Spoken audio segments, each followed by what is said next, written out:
Hello दोस्तों, कैसे हो आप लोग। स्वागत है आपका नीलेश क्लासेज यूट्यूब चैनल में। दोस्तों आज हम पढ़ने वाले हैं एक एकक कोष्ठिका में अवयवी कणों की संख्या। जी हाँ गाइस, जो हम लोग का क्लास 12th का केमिस्ट्री का जो फर्स्ट लेसन है सॉलिड स्टेट यानी ठोस अवस्था, उसका लेक्चर नंबर यह 5 है। अगर आप इससे पहले के जो लेक्चर है यानी लेक्चर 1 से 4 तक उन्हें नहीं देखा है तो आप देख लीजिएगा, मैं आपको यही रिकमेंड करूंगा। ठीक है, तो चलिए इसमें हम पढ़ेंगे कि एक एकक कोष्ठिका में अवयवी कणों की संख्या कितनी होती है। यह देखिए जो आप लोग का न्यूमेरिकल होता है, जो न्यूमेरिकल लगाते हैं उसकी दृष्टि से यह लेक्चर काफ़ी इंपॉर्टेंट है। ठीक है, तो चलिए मैं आपको इसको ऐसे समझाऊंगा एकदम सब कुछ क्लियर हो जाएगा।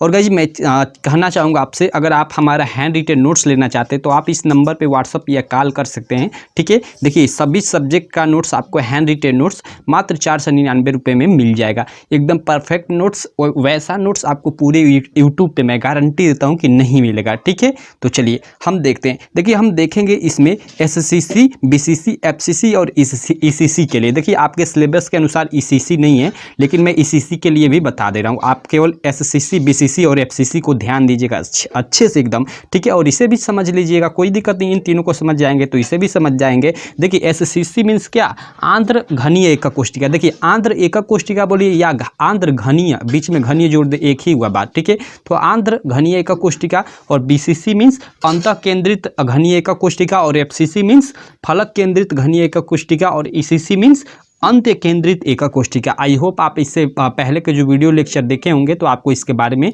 मालूम होगा। ठीक है, और एकक कोष्ठिका क्रिस्टल जालक के भी बारे में अच्छे से मालूम होगा। तो देखिए हम जानते हैं कि देखिए क्रिस्टल जालक जो होता है कई एकक कोष्ठिकाओं से मिलकर बना होता है, और प्रत्येक एकक कोष्ठिका में क्या होता है कि कई सारे अवयवी कण उपस्थित होते हैं। अवयवी कण कहने का मतलब कि अणु, परमाणु, आयन। ठीक है, परंतु एक एकक कोष्ठिका में उन सभी अवयवी कणों का योगदान कणों की उपस्थिति के अनुसार अलग अलग होता है। यानी बोले तो मान लीजिए यहाँ मैं एक चित्र बनाऊँ। ठीक है, यहाँ एक देखिए मैं आपको एक एकक कोष्ठिका का चित्र बना रहा हूँ।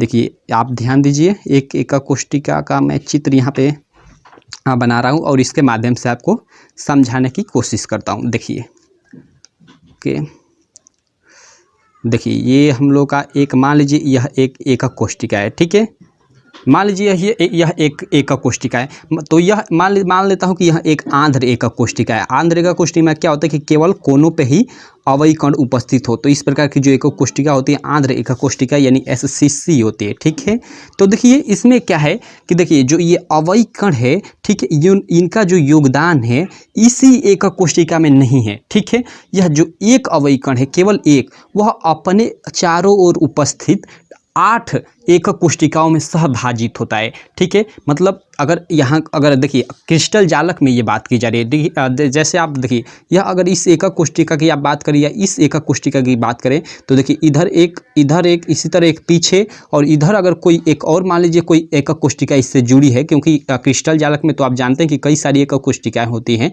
ठीक है, तो इसका कुछ भाग उधर कुछ इधर, यानी इस प्रकार यह मतलब एक जो अवयवी कण है इन कोनों पर किसी एक को ले तो वह अपने पड़ोसी, ठीक है, 8 एकक कोष्ठिकाओं में सहभाजित होता है। ठीक है, देखिए सहभाजित होने का मतलब ये है कि मतलब उसका पूरा का पूरा भाग एक ही में नहीं होता है, अलग अलग मतलब अलग अलग एकक कोष्ठिकाओं में बटा होता है। ठीक है, तो आप ये याद रखिएगा कि जो कोने पर अवयवी कण होते हैं, ठीक है, किसी एक अवयवी कण के लिए, ठीक है, अगर कोई कोने पर अवयवी कण है तो किसी एक कण के लिए वह 8 मतलब अलग अलग एकक कोष्ठिकाओं में सहभाजित होता है। इसका मतलब क्या कि यदि अवयवी कण, ठीक है, यदि अवयवी कण एकक कोष्ठिका के कोनों पर उपस्थित हो, ठीक है, यदि जो अवयवी कण हो एकक कोष्ठिका के कोनों पर उपस्थित हो, ठीक है, तो उस एकक कोष्ठिका में उनका एक कण के लिए जो योगदान होगा 1/8 होगा। ठीक है, क्यों 1/8 होगा? क्योंकि जो यह एक अवयवी कण है अपने चारों ओर उपस्थित 8 एकक कोष्ठिकाओं में सहभाजित है, तो एक कण के लिए उसका योगदान 1/8 होगा। ठीक है, इसलिए इसमें आंध्र एकक कोष्ठिका में कितने अवयवी कण है? 8 कण है, तो 8 कणों के लिए उसका योगदान 1/8 बराबर 1 होगा। यानी एक एकक कोष्ठिका में जो आंध्र एकक कोष्ठिका है उसमें जो हम लोग के प्रभावी कण है, ठीक है, वो 1 है। प्रभावी कण कहने का मतलब जो इस एकक कोष्ठिका में पूर्ण रूप से है। ठीक है, आई होप आप लोग को यह अच्छे से समझ में आ गया होगा। ठीक है, इसका एक और मैं उदाहरण से आपको उदाहरण के थ्रू समझाता हूँ। लाइक देखिए, मान लीजिए यह एक रूम है, रूम मीन्स कमरा, आपके घर का एक कमरा है, रूम है, ठीक है। तो देखिए यहाँ कोने पर मान लीजिए एक पिलर है, ठीक है, बड़ा सा, ठीक है, और इसी पे से दीवार है। तो देखिए अब देखिए यहाँ पे आप देख रहे हैं क्या हो रहा है। देखिए इसका मतलब इस कमरे में इस पिलर का पूरा भाग नहीं है, ठीक है। देखिए ये इतना, केवल इतना भाग है, ठीक है। ये कुछ अलग, ये यहाँ से कुछ ये अलग इस वाले कमरे में चला गया, और इधर कोई कमरा होगा तो थोड़ा सा भाग इधर भी चला गया है, ठीक है। और इसी तरह सेम नीचे होता है। यानी वही कहने का मतलब कि यह जो एकक कोष्ठिका में जो कोने पर अवयवी कण है, ठीक है, अपने चारों ओर उपस्थित 8 एकक कोष्ठिकाओं में सहभाजित होता है। तो एक एकक कोष्ठिका के लिए उसका मतलब इस एकक कोष्ठिका में उसका योगदान कितना हो जाएगा, 1/8, क्योंकि वह 8 भागों में विभाजित है। तो एक कण के लिए उसका योगदान 1/8 होगा, अगर जो अवयवी कण कोने पर उपस्थित है। तो आप लोग याद रखिएगा कि यदि अवयवी कण किसी एकक कोष्ठिका के कोने पर उपस्थित है तो एक कण के लिए उसका योगदान 1/8 होता है, ठीक है। एक कण के लिए, 8 कण के लिए नहीं, केवल एक कण के लिए, ठीक है। तो आई होप आप लोग को एसएससी के लिए जो सारी चीज़ें क्लियर हो गई होंगी, ठीक है। अब चलिए हम आगे चलते हैं।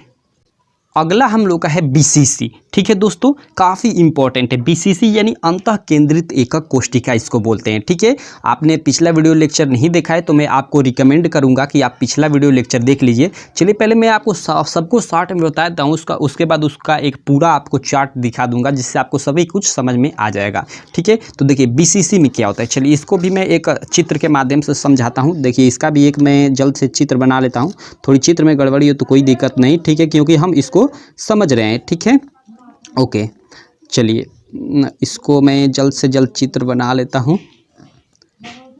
देखिए मान लीजिए यह हम लोग की क्या है, बीसीसी है। बीसीसी बोलो तो अंतः केंद्रित एकक कोष्ठिका है, ठीक है। अंतः केंद्रित, मैं एकक कोष्ठिका बार बार बोल रहा हूँ, अंतः केंद्रित घनीय एकक कोष्ठिका इसको बोलते हैं, ठीक है। वही बात हुआ, हम 60 में अंतः केंद्रित एकक कोष्ठिका बोल देते हैं या बीसीसी भी बोल देते हैं, ठीक है। तो देखिए बीसीसी में क्या होता है, देखिए इसमें हमने जैसा पिछली वीडियो में परिभाषा इसका देखा, इसका डिफिनीशन देखा कि अगर अवयवी कण इन 8 कोनों के अतिरिक्त, जो ये 8 कोण हैं, ठीक है, यानी कोनों के अतिरिक्त, ठीक है, एक अवयवी कण इसके केंद्र में भी उपस्थित हो, ठीक है, इस जो बीसीसी है इसके केंद्र में भी उपस्थित हो, तो इस प्रकार जो एकक कोष्ठिका बनती है उसे बीसीसी यानी अंतः केंद्रित एकक कोष्ठिका बोलते हैं, ठीक है। ये हम लोग की बीसीसी की परिभाषा हमने पिछली वीडियो में देखा था, ठीक है। तो देखिए अब यहाँ अवयवी कणों की संख्या देखिए, अब देखिए अब ये 8 कण हम लोग के कोने पे उपस्थित हैं। तो हम जानते हैं कि कोने पे उपस्थित एक कण के लिए योगदान कितना होता है, 1/8 होता है, ठीक है।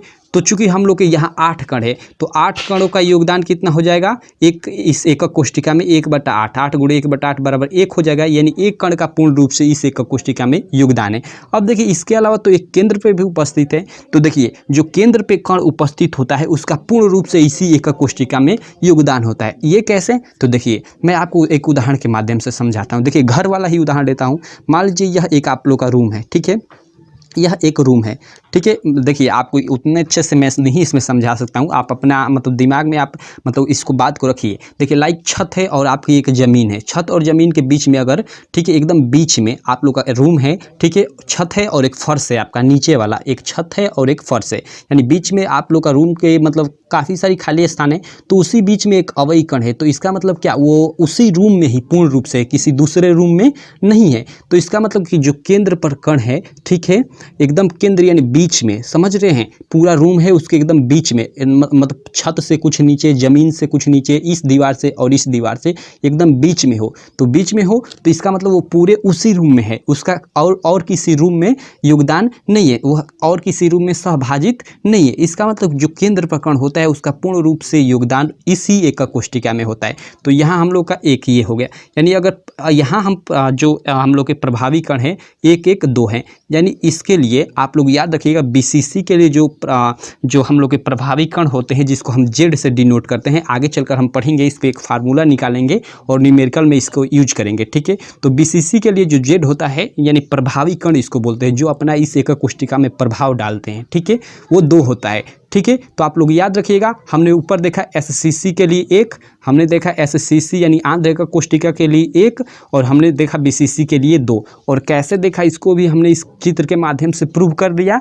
तो आई होप आप लोग को बीसीसी का क्लियर हो गया होगा। आपको केवल ये याद रखना है कि जो कोने पर अवयवी कण उपस्थित होते हैं, ठीक है, एक कण के लिए उसका योगदान किसी भी एकक कोष्टिका में एक कण के लिए योगदान 1/8 होता है, और जो केंद्र पर कण उपस्थित होता है किसी भी एकक कोष्टिका में, उसका पूर्ण रूप से उस एकक कोष्टिका में योगदान होता है। यानी केंद्र पर अगर 2 कण हैं, ठीक है, तो 2 कण पूर्ण रूप से इस एकक कोष्टिका में है। अगर एक कण है तो उसका पूर्ण रूप से मतलब पूरा भाग इसी एकक कोष्टिका में है। आई होप आप लोग को यह बीसीसी भी अच्छे से क्लियर हो गई होगी। ठीक है, चलिए मैं आपको भी चार्ट दिखाऊंगा, पहले मैं चारों को आपको समझा लूँ। ठीक है, अब चलिए थोड़ा इसको मैं साइड में करता हूँ। लाइक देखिए, जैसे इसका मैं आपको देखिए, मैं बुक के हिसाब से मैं आपको चित्र दिखाता हूँ, चित्र समझाता हूँ, तो आपको अच्छे से समझ में आ जाएगा। ठीक है, देखिए अंतः केंद्रित एकक कोष्टिका बीसीसी में देखिए हम तो चित्र इस तरह बना रहे हैं। देखिए 8 कण कोनों पे उपस्थित हैं, और कोने के अलावा देखिए यह एक केंद्र में भी कण उपस्थित है। ठीक है, तो देखिए इसका अगर ये तो हम नॉर्मली चित्र बनाते हैं, अगर इसका हम 3D चित्र देखें तो ये होता है, ऐसा होता है। ठीक है, अब देखिए इसमें क्या हुआ है कि देखिए अगर इनके हम सभी के केंद्रों को ये मिलाएं, ये केंद्र है, ये इसका केंद्र, ये इसका केंद्र, ये इसका केंद्र, ठीक है, ये पीछे उसी तरह, यानी वही हम सभी के केंद्रों को हम मिलाएं। ठीक है, तो देखिए कुछ इसमें बदलाव आता है, मैं अच्छे से मिला नहीं पा रहा हूँ तेजी में। ठीक है, यानी इसका जो ये कुछ कुछ भाग है एकक कोष्टिका वो बाहर चला जाता है। ठीक है, यानी वही कहने का मतलब कि पूर्ण रूप से इस एकक कोष्टिका में उसका संपूर्ण भाग नहीं है। यहाँ आप उस चित्र को देख सकते हो, ये कट पीट कर यहाँ वाला ये इस तरह रहना चाहिए, तो इसका कुछ भाग बाहर है, यानी दूसरी एकक कोष्टिका में है। ठीक है, यानी इस एकक कोष्टिका में इन सभी कणों का पूर्ण रूप से योगदान नहीं है, यही मैं कह रहा था। ठीक है, तो आई होप आप लोग को यह अच्छे से क्लियर हो गया होगा। ठीक है, अब चलिए हम बीसीसी के लिए अच्छे से पढ़ लिए। अब हम फलक केंद्रित जो एकक कोष्टिका होती है, यानी फलक केंद्रित एकक कोष्टिका एफसीसी के लिए पढ़ते हैं। ठीक है, चलिए इसको मैं साइड में रखता हूं और इसको एक पेज लेकर इस पर अच्छे से एक और चित्र बनाता हूं और अब आपको समझाता हूं। देखिए इस चित्र को आप अच्छे से पहले समझिए, चित्र आप बनाने को भी सीख जाइएगा कि मैं चित्र कैसे ये बना रहा हूँ। ठीक है, ऐसे तो इस चित्र को बनाने के कई तरीके हैं, आई होप आप लोग मुझसे भी अच्छा बना लोगे। ठीक है, ये हो गया, सॉरी थोड़ा उल्टा बन गया चित्र, चलिए कोई दिक्कत नहीं, हाँ ठीक तो बन गया, चलिए कोई दिक्कत नहीं। अब देखिए हम समझ रहे हैं एफसीसी में यानी एक एकक कोष्टिका में अवयवी कणों की संख्या, इस एक एकक कोष्टिका में वास्तव में कितने मतलब अवयवी कण हैं, यही समझ रहे हैं। ठीक है, तो हमने एससीसी के लिए हमने प्रूव कर दिया 1 होता है, बीसीसी के लिए 2 होता है, यानी एक एकक कोष्टिका में, ठीक है, जो अवयवी कणों का योगदान होता है एससीसी यानी आंध्र एकक कोष्टिका के लिए 1 होता है, बीसीसी यानी अंतः केंद्रित एकक कोष्टिका के लिए, ठीक है, 2 होता है। अब हम समझेंगे एफसीसी के लिए कितना होता है। ठीक है दोस्तों, एफसीसी के लिए कितना होता है, तो देखिए सबसे पहले हम एफसीसी की डिफिनीशन जानते हैं कि एफसीसी यानी फलक केंद्रित एकक कोष्टिका होती क्या है। तो देखिए हम जानते हैं, हमने पिछली वीडियो में इसकी डिफिनीशन देखी कि जब अवयवी कण इन कोनों के अतिरिक्त, यानी जो ये 8 कोण हैं, ठीक है, जब कोनों के अतिरिक्त प्रत्येक फलक पर एक एक अवयवी कण हो, यानी देखिए ये ऊपर वाले फलक पर एक, ये नीचे वाले फलक पर, ये इस साइड वाले, ये इस साइड वाले, और ये पीछे वाले पे, और ये आगे वाले फलक पे, यानी 6 जो इसमें 6 फलक हो गए। ठीक है, यानी 6 फलक पर भी एक एक अवयवी कण उपस्थित हो, इन कोनों के अलावा 6 फलकों पर भी एक एक अवयवी कण उपस्थित हो, तो उस प्रकार बनी एकक कोष्टिका को हम एफसीसी यानी फलक केंद्रित एकक कोष्टिका बोलते हैं। ठीक है, अब देखिए हम फलक केंद्रित एकक कोष्टिका के मतलब बारे में अच्छे से जानते हैं। देखिए क्या होता है, अगर हम सबसे पहले इसको तो आप समझ गए कि जो कोने पर उपस्थित कण है उनका योगदान 1/8 होता है एक कण के लिए। तो हम लोग के 8 कण है, तो इन कोनों पे इनका योगदान कितना, इस एकक कोष्टिका में इनका योगदान कितना हो जाएगा, 1 हो जाएगा। ठीक है, यानी एक एकक कोष्टिका का योगदान इस एकक कोष्टिका में, ठीक है, सॉरी मैंने एक एकक कोष्टिका बोल दिया, एक कण, ठीक है, एक कण का योगदान इस एकक कोष्टिका में कितना होगा, 1/8, इसका 1/8 भाग होगा, क्योंकि यह अपने निकटवर्ती 8 एकक कोष्टिकाओं में विभाजित है। ठीक है, यानी 8 अलग अलग आठ अलग अलग एकक कोष्टिकाओं में विभाजित है। ठीक है, तो देखिए विभाजित मैं बोल दे रहा हूँ, सहभाजित इसको बोलते हैं, विभाजित नहीं बोलते हैं, सहभाजित। ठीक है, यानी बटी हुई है थोड़ी थोड़ी। ठीक है, तो देखिए तब 8 कण उपस्थित हो गए। ठीक है, तो 8 के लिए 1/8, 8 गुणे 1/8, जब 1 के लिए 1/8 है, 1/8 है तो 8 के लिए भी 1/8 होगी। ठीक है, यानी 1 यहाँ 1 आ रहा है, यानी एससीसी के लिए हमने देखा जो केवल कोनों पे उपस्थित कण है उनके लिए 1 होता है। ठीक है, लेकिन यहाँ फलकों पर भी, प्रत्येक फलक पे भी उपस्थित है। तो देखिए जो फलक पे कण उपस्थित होते हैं उनका इस एकक कोष्टिका में योगदान 1/2 होता है। 1/2 होता है कैसे, तो चलिए इसको मैं आपको समझाता हूँ। ठीक है, अच्छे से समझाता हूँ। देखिए लाइक मैं वही रूम वाला ही उदाहरण ले रहा हूँ, घर वाला। देखिए ये मान लीजिए आप लोग का एक रूम है, रूम का कमरा है। ठीक है, ये उसकी चारों दीवारें हैं। ठीक है, तो दीवारें, अब देखिए अगर इसमें फलक देखा जाए तो फलक क्या है, एक तो छत है, एक छत के नीचे वाला जो एकदम नीचे फर्श है वो है, उसके अलावा चारों दीवारें फर्श हैं। ठीक है, एक रूम की वही बोले तो एक तरह से फलक हैं। ठीक है, सॉरी मैंने फर्श बोल दिया, फलक। ठीक है, यानी एक रूम में अगर फलक देखा जाए तो एक छत फलक है, एक जो नीचे वो मतलब ज़मीन है, फर्श है, वो फलक है, उसके बाद चारों दीवारें फलक हैं एक रूम की। ठीक है, तो देखिए अगर कोई फलक पे मतलब कण उपस्थित, तो फलक पे इसी प्रकार कण उपस्थित होता है। ठीक है, मान लीजिए ये फलक है तो इस पर यह कण है, तो देखिए इस कण का योगदान इस एकक कोष्टिका के अंदर कितना है, आधा है। ठीक है, अब देखिए कोई इधर अगर एकक कोष्टिका इससे जुड़ी है, मतलब कोई रूम जुड़ा है, तो देखिए इसका भाग इस रूम में भी, मतलब इस जो ये अवयवी कण है उसका कुछ भाग इस रूम में भी विभाजित है। यानी ये एक जो अवयवी कण है दो क्या होता है कि एकक कोष्टिकाओं के लिए सहभाजित होता है, जो अगर फलक पे केंद्र हो, मतलब फलक पे जो कण उपस्थित है, यानी जो फलक पे यदि अवयवी कण एक एकक कोष्टिका के फलक पर उपस्थित हो तो उस एकक कोष्टिका में मतलब एक कण के लिए जो योगदान होता है 1/2 होता है, क्योंकि यह 2 में विभाजित है।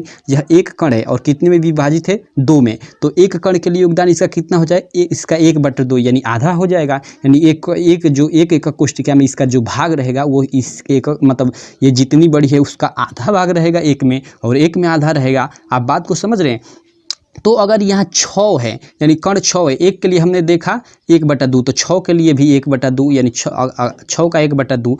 ठीक है, तो हम लोग का यानी 3 हो जाएगा। यानी जो 6 हम लोग के फलक पे कण उपस्थित हैं उनका इस एकक कोष्टिका में योगदान कितना हो जाएगा, 3 हो जाएगा। और जो मतलब 3 बचेंगे, ठीक है, 3 यानी सब में से आधे आधे वो दूसरी एकक कोष्टिका में मतलब बटे होंगे, जैसा कि यहाँ पे आपको बटा हुआ दिखाई दे रहा है। ठीक है, तो इस प्रकार 3 1 4 यानी एफसीसी के लिए हम बोले तो जो मतलब प्रभावी कण होते हैं वो 4 होते हैं। तो एफसीसी के लिए हम लोग के प्रभावी कण कितने आ गए, 4 आ गए। तो हमने देखा एससीसी के लिए 1 आ गए, बीसीसी के लिए 2 आ गए, एफसीसी के लिए 4 आ गए। और कैसे आ गए इसको भी मैं आपको अच्छे से समझा रहा हूँ। हो सकता है कि आपके कोचिंग में इसको सीधे बता दिया जाए कि भैया एससीसी के लिए 1 होता है, बीसीसी के लिए 2 होता है, एफसीसी के लिए 4 होता है, केवल इसको रट लो, याद कर लो। ठीक है, देखिए याद तो करना ही पड़ेगा, लेकिन इसके साथ साथ ये समझ भी लो तो काफ़ी अच्छा है। आप किसी को बता सकते हो, अच्छे से पढ़ा सकते हो। ठीक है, तो आप लोग को इसके लिए क्लियर हो गया। एफसीसी के लिए हम लोग के 8 मतलब एफसीसी में क्या होता है कि 8 कण कोने पे उपस्थित होते हैं। तो हम जानते हैं कि जो कोने पर कण उपस्थित होता है वो एक कण का योगदान उस एकक कोष्टिका में 1/8 होता है। तो 8 कण के लिए योगदान 8 × 1/8 बराबर 1 हो जाएगा। और जो फलक पे कोई कण उपस्थित है तो एक कण का उस एकक कोष्टिका में योगदान 1/2 होता है। तो 6 फलक हैं, चूंकि तो 6 पे एक एक कण उपस्थित हैं तो उन सबका योगदान 6 × 1/2 हो जाएगा, क्योंकि एक कण के लिए आधा होता है तो 6 कण के लिए 1/2 हो जाएगा। तो 6 × 1/2 बराबर 3 हो जाएगा। और इस प्रकार जो हम लोग के प्रभावी कण होंगे, यानी जो इस एक एकक कोष्टिका में अपना प्रभाव डाल रहे हैं, वो एक यहाँ ऊपर और ये नीचे 3, यानी 3 1 4 हो जाएंगे। ठीक है, यानी एफसीसी के लिए जो हम लोग के आज जेड का मान होगा, ठीक है, यानी प्रभावी कण को हम जेड से डिनोट करते हैं। ठीक है, तो हम लोग का जो प्रभावी कण होगा एफसीसी के लिए 4 हो जाएगा। ठीक है, इस प्रकार एसएससी के लिए 1 यानी आंध्र एकक कोष्टिका के लिए 1, बीसीसी यानी अंतः केंद्रित एकक कोष्टिका के लिए 2, एफसीसी यानी फलक केंद्रित एकक कोष्टिका के लिए 4। ये आप लोग याद रखिएगा, आप लोग यही न्यूमेरिकल में काम आएंगे। ठीक है, ये न्यूमेरिकल में काम आएंगे क्योंकि हम लोग का एक न्यूमेरिकल एक फार्मूला होता है, उसमें ये जेड लिखा होता है, जेड गुणे ऐसे कर। ठीक है, तो वहाँ जेड का मान अगर हम लोग का बोले एफसीसी के लिए तो जेड के जगह पे 4 रखना होता है। अगर बीसीसी की न्यूमेरिकल में बोले मतलब सवाल क्वेश्चन में तो ए जेड के जगह 2 रखना होता है, एसएससी बोले तो 1 रखना होता है। ठीक है दोस्तों, तो आप इसका मान याद रखिएगा। ठीक है, कि जेड का मान एसएससी जेड यानी प्रभावी कण जो एक एक कोष्टिका में अपना प्रभाव डालते हैं। ठीक है, तो एसएससी एसएससी के लिए 1 होता है, बीसीसी के लिए 2 होता है, एफसीसी के लिए 4 होता है। ठीक है, यही आपको तीनों याद रखना है। एक चौथा भी हमने पढ़ा था एकक कोष्टिका के प्रकार में, हमने पिछली वीडियो में ईसीसी, हम इसको भी इस पेज को भी साइड में नहीं, इधर चलिए, इधर जगह इस पे मैं आपको बता देता हूँ। हमने पढ़ा था ईसीसी यानी अंत्य केंद्रित एकक कोष्टिका। हमने क्या पढ़ा था? ईसीसी मीन्स अंत्य केंद्रित एकक कोष्टिका। ठीक है, चलिए ये तो आपके सिलेबस के अनुसार नहीं है, आपके सिलेबस के अनुसार यही तीनों आपके किताब में है, आप देख सकते हैं। ठीक है, इनके लिए ही केवल अवयवी कणों की संख्या निकाला गया है। लेकिन चलिए इसके लिए भी मैं आपको बता देता हूँ। देखिए हमने ईसीसी में क्या पढ़ा था, पहले मैं आपको चित्र बनाकर अच्छे से ईसीसी को भी समझा देता हूँ, डिफिनीशन भी इसका समझा देता हूँ, आपकी पिछली वीडियो का भी काम हो जाएगा। देखिए पहले मैं, चलिए इसको अच्छे से इसका चित्र बना लेता हूँ। ओके, ये हो गया, ये हो गया, ये हो गया। ठीक है, अब देखिए हम लोग की ईसीसी क्या होते हैं। देखिए ईसीसी वह होती है अगर हम लोग का जो अवयवी कण है इन कोनों के अतिरिक्त, ठीक है, अगर कोई एक फलक ले, ठीक है, तो उसके विपरीत मतलब जो उसका विपरीत फलक है उस पर भी एक एक अवयवी कण हो, तो इस प्रकार जो बनी एकक कोष्टिका होती है उसे ईसीसी बोलते हैं। ठीक है, यानी देखिए अगर कोई भी एक फलक ले, लाइक इस फलक को ले, तो इसका जो विपरीत फलक होगा ये होगा, विपरीत मतलब एकदम विपरीत, आप लोग समझ रहे हो ना। ठीक, तो इसका विपरीत ये होगा, नीचे ऊपर वाला का विपरीत नीचे वाला होगा, और उस साइड वाला का विपरीत इस साइड वाला होगा। तो कोई भी अगर एक फलक ले, अगर इस फलक को ले रहे हैं तो इसका जो विपरीत हम लोग का जो होगा, ठीक है, जो विपरीत कण होगा, ठीक है, आई होप आप लोग समझ रहे हो, ये होगा। ठीक है, जो विपरीत कण मैंने बोल दिया फलक, यह होगा, तो इस फलक पे भी एक कण उपस्थित हो, तो इस प्रकार जो बनी एकक कोष्टिका होती है वो ईसीसी होती है। आप इसकी अच्छे से डिफिनीशन देखने के लिए आप हमारी पिछली वीडियो देख सकते हैं, उसमें मैंने अच्छे से बताया हुआ है। ठीक है, डिफिनीशन पे उतनी मैं फोकस नहीं कर रहा हूँ क्योंकि मैं पीछे बता चुका हूँ। ठीक है, अब चलिए इसमें हम अवयवी कणों की संख्या निकालते हैं इस एक एकक कोष्टिका में। ठीक है, इस एक एकक कोष्टिका में कितने यानी अवयवी कण तो ये हम लोग के सभी है, लेकिन कितने हम लोग के प्रभावी कण यानी कितने जेड हैं। ठीक है, ईसीसी के लिए जेड का मान कितना होता है। तो देखिए चूंकि हमने पीछे ही हमने देखा है कि जो कोने पर कण उपस्थित हैं, ठीक है, जो कोने पे कण उपस्थित हैं, एक कण के लिए योगदान कितना होता है, एक कोष्टिका में 1/8 होता है। तो 8 हम लोग के कोने पे कण हैं, तो 8 के लिए योगदान इस एकक कोष्टिका में कितना हो जाएगा, हम लोग का 1 हो जाएगा। ठीक है, और चूंकि फलक पे हमारे 2 कण उपस्थित हैं, ठीक है, फलक पे कितने, इस एक इस फलक पे और इस एक फलक पे, तो हमने पढ़ा है कि मतलब जो फलक पे कण उपस्थित है, एक कण के लिए योगदान 1/2 होता है। तो चूंकि हमारे 2 कण उपस्थित हैं, तो 2 × 1/2 बराबर ये भी 1 हो जाएगा। यानी इस प्रकार जो हम लोग की ईसीसी होगी उसमें हम लोग के जो प्रभावी कण होंगे 1 और 1 2 होंगे, यानी जेड बराबर ईसीसी में 2 होता है, यानी अंत्य केंद्रित एकक कोष्टिका में। तो इस प्रकार गाइज हमने सबके लिए सब कुछ क्लियर कर लिया। आई होप आप लोग को सभी कुछ अच्छे से क्लियर हो गया होगा। तो देखिए इस प्रकार हम लोग की जो एससीसी के लिए जो जेड का मान होगा, ठीक है, ये सब जेड यानी प्रभावी कण, यानी जो एक एकक कोष्टिका में अपना प्रभाव छोड़े। ठीक है, एसएससी के लिए कितना होगा, 1 होगा, हमने देखा, आपको यही याद रखना है। बीसीसी के लिए कितना हो जाएगा, बीसीसी यानी अंतः केंद्रित एकक कोष्टिका, और एससीसी मीन्स आंध्र एकक कोष्टिका या सरल एकक कोष्टिका। सरल एकक कोष्टिका के लिए जो प्रभावी कण 1 हो जाएंगे बीसीसी के लिए, ठीक है, बीसीसी के लिए 2 हो जाएंगे। ठीक है, बीसीसी मीन्स अंतः केंद्रित एकक कोष्टिका। उसके बाद हम देखते हैं एफसीसी यानी फलक केंद्रित एकक कोष्टिका। एफसीसी के लिए कितने हो जाएंगे, 4 हो जाएंगे। ठीक है, एफसीसी के लिए जो प्रभावी कण होंगे, यानी जो प्रभावी कण को हम जेड से डिनोट करते हैं, जेड का मान 4 हो जाएगा। और ईसीसी के लिए कितना हो जाएगा, ईसीसी के लिए अभी हमने यहाँ निकाला 2। इस प्रकार ये आपको ये चारों चीज़ें आपको याद करनी है, यही आपके न्यूमेरिकल में काम आएंगे। ठीक है, क्योंकि न्यूमेरिकल में आपको एक फार्मूला मिलेगा, जेड गुणे ऐसे कर बटा r² ऐसे कर। ठीक है, तो उसमें जेड जो जेड है, जेड का मान अगर सवाल में बीसीसी पूछता है, एफसीसी पूछता है, यानी जो भी कहेगा उसके अनुसार आपको इसका मान जेड के जगह पे रखना होता है। ठीक है, अब चलिए मैं आपको एक बार और चार्ट के माध्यम से अच्छे से समझा देता हूं। ठीक है, मैंने जो नोट्स लिखा है उसके माध्यम से समझा देता हूं। एक बार मैं और बता रहा हूं, अगर आपने अभी तक हमारा नोट्स नहीं लिया है तो यार मैं आपसे कहूँगा कि आप हमारा नोट्स ले ले। आपके ये मतलब जो नोट्स है ना, काफ़ी आपके काम आने वाले हैं। मात्र 4 से 99 रुपये में आपको फिजिक्स, केमिस्ट्री, मैथ, जरा सोचिए। उसके बाद आपको इंग्लिश, हिंदी का भी नोट्स मिल जा रहा है। तो अब आपको क्या चाहिए, एक नोट्स 100 रुपये का भी नहीं पड़ रहा है, और उसके नोट्स लेने के अलावा आपको एक व्हाट्सएप ग्रुप में भी ऐड कर दिया जाएगा, जिसमें आपके एग्जाम होने तक आपको इंपॉर्टेंट क्वेश्चन, उसके अलावा प्रीवियस ईयर क्वेश्चन पेपर, उसके अलावा हम लोग अगर मॉडल पेपर तैयार करते तो वो सब कुछ मिलेगा आपको। ठीक है, तो तो चलिए एक एकक कोष्टिका में अवयवी कणों की संख्या सारणी, हमने सारणी बनाई है। ठीक है, देख लीजिए यहाँ एकक कोष्टिका।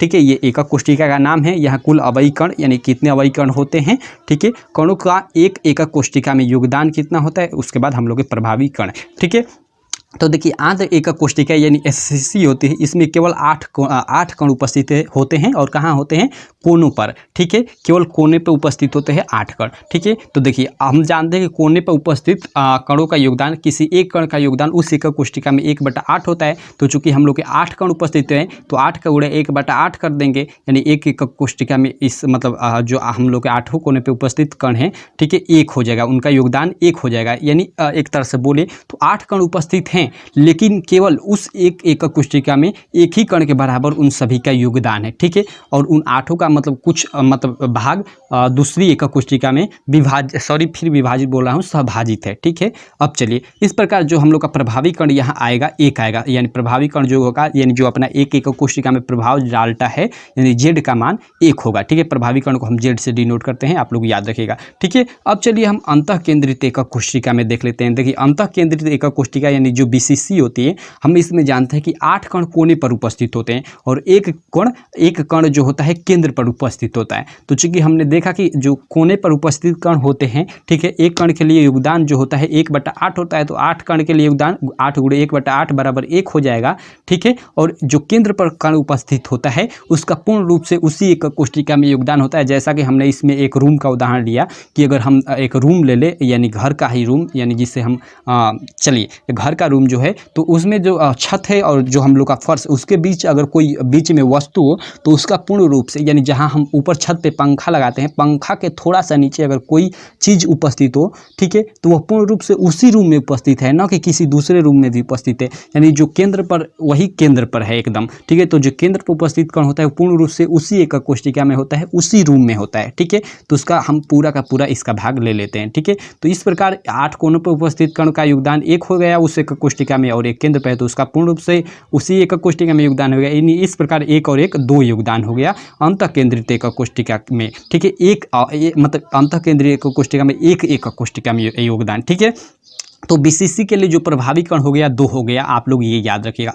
उसी प्रकार देखिए जो फलक केंद्रित एकक कोष्टिका यानी एफसीसी होती है, 8 कण कोने पर उपस्थित होते हैं और 6 फलक पर। और चूंकि हमने पढ़ा कि अगर फलक पर कोई कण उपस्थित है तो उसका एक एकक कोष्टिका में योगदान 1/2 होता है, क्योंकि वह 2 मतलब अलग अलग एकक कोष्टिकाओं में सहभाजित होता है। ठीक है, कोई एक कण ले तो वह 2 अलग अलग एकक कोष्टिकाओं में सहभाजित होता है, तो 2 में सहभाजित होता है तो 1 में उसका योगदान आधा होगा यानी 1/2 होगा। तो 6 कण है यानी 6 कण है तो 6 अलग अलग एकक कोष्टिकाओं में सहभाजित होंगे, तो इन 6 कणों का योगदान एक एकक कोष्टिका में योगदान 6 × 1/2 बराबर क्या हो जाएगा, 3 हो जाएगा। और ये हम लोग का 8 कोने पर उपस्थित है तो एक कण के लिए योगदान 1/8 होता है, तो 8 के लिए 8 × 1/8 बराबर 1 हो जाएगा। यानी इस प्रकार इनका 3 1 4 यानी 4 हम लोग का प्रभावी कण आ जाएगा। यानी 4 ऐसे कण होंगे जिनका पूर्ण रूप से योगदान उसी एकक कोष्टिका में होगा, दूसरे में नहीं होगा। ये फलक केंद्रित एकक कोष्टिका के लिए आप लोग याद रखिएगा। यानी एफसीसी के लिए जो प्रभावी कण होता है जेड बराबर 4 होता है। ठीक है, और देखिए जो चौथा है ये आप लोग के सिलेबस में नहीं है, इन्हीं तीनों को बताया, लेकिन इसको भी मैं आपको बता दिया हूँ। अंत केंद्रित एकक कोष्टिका जिसको हम ईसीसी बोलते हैं, इसमें क्या होता है कि 8 कोने पर उपस्थित होते हैं और 2 कण विपरीत फलकों पर उपस्थित होते हैं। ठीक है, यानी विपरीत फलकों पे एक कण उपस्थित होते हैं। ठीक है, तो 8 जो कोने पर कण उपस्थित है उनका योगदान 8 × 1/8 बराबर 1 हो जाएगा, और जो 2 कण फलक पे उपस्थित है 2 × चूंकि हम जानते हैं कि फलक पे उपस्थित एक कण का योगदान किसी एकक कोष्टिका में 1/2 होता है, तो 2 कण है तो 2 × 1/2 बराबर 1, यानी इस प्रकार 1 1 2 हो जाएगा प्रभावी कण यानी जेड का मान अंत केंद्रित एकक कोष्टिका ईसीसी के लिए। ठीक है, तो आई होप आप लोग को यह टॉपिक पूरा अच्छे से एकदम क्लियर हो गया होगा, सब कुछ क्लियर हो गया। ठीक है, तो बस इस वीडियो में इतना ही। आई होप आप लोग को काफ़ी ये वीडियो अच्छी लगी होगी। अगर वीडियो अच्छी लगी तो चैनल को सब्सक्राइब करें, वीडियो को लाइक करें, और हाँ दोस्तों, अगर आप अभी तक हमारा नोट्स नहीं लिए हैं तो आप स्क्रीन पे दिए गए नंबर पे मैसेज कर सकते हैं, आपको प्रॉपर एकदम हर सब्जेक्ट सभी सब्जेक्ट का हैंड रिटन नोट्स मिल जाएगा। अब चलिए हम अगले वीडियो में पढ़ेंगे ठोसों में निबिड़ संकुलित संरचनाएँ। ठीक है, तो बस थैंक यू।